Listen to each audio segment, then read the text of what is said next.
Me. She's looking... Karen, I want a washing machine, and he refuses to tell me where they are. He just keeps getting in my way and telling me to wear a mask. Employee. I'm sorry, but he does not work within the store. His job is just to enforce the mask rules. I would be more than happy to help you. Do you have a mask today? No, I don't have one, and I'm not wearing one. Some long-winded rant about HIPAA and her rights.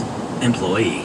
Well, ma'am, he won't let you in without one, and unless you have one, I would be unable to assist you in getting the washing machine you want.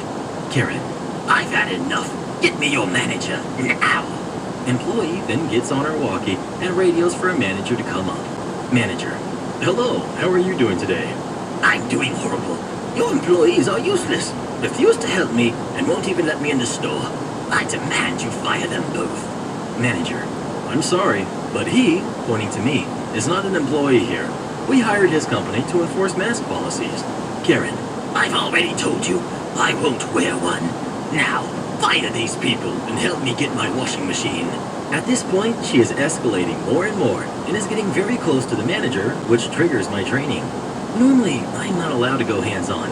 However, there is an exception when there is a significant threat of violence to myself or employees of the company I'm working at, and it's starting to appear as if some violence may happen.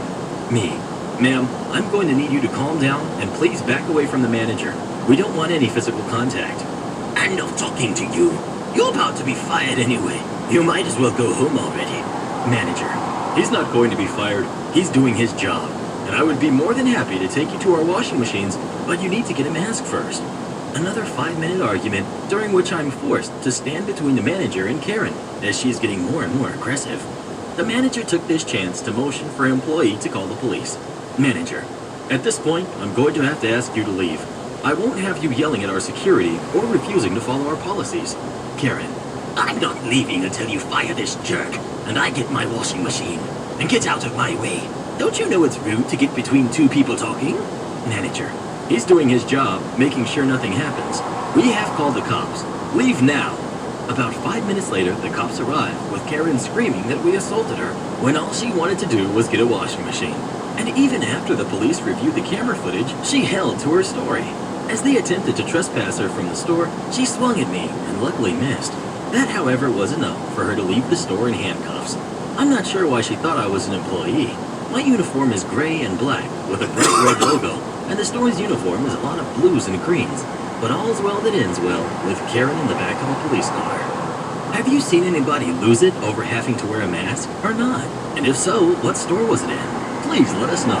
Every time I go to Costco. Am I the jerk for being upset with my son for saying I don't appreciate my wife? Okay, I don't think I'm in the wrong here, but a few family members have jumped on my case about it, so I figured I'd post here on my brother's suggestion.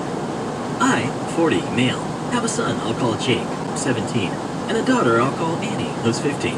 Their mom passed away 8 years ago, and I remarried my wife Kate, 38, female, 5 years ago. My kids actually really like Kate, so it's not a problem between them. So here's the issue. Kate does all of the Christmas shopping.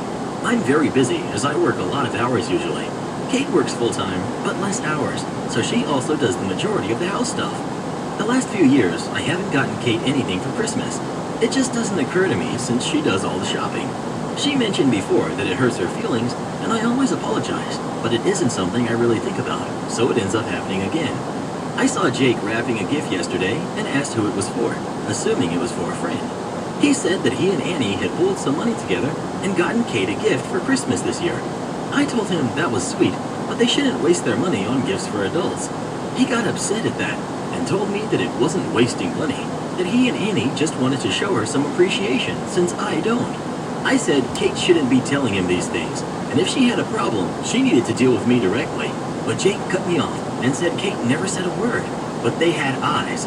They could see that she was the only one without a gift on Christmas morning, and she was the only one who ever cleaned up and did the shopping. I got really angry that he said that, but Jake talked over me, saying how despite Kate working full-time, I still expected her to take care of them, do all the household stuff, do all the shopping, and even then I wasn't happy.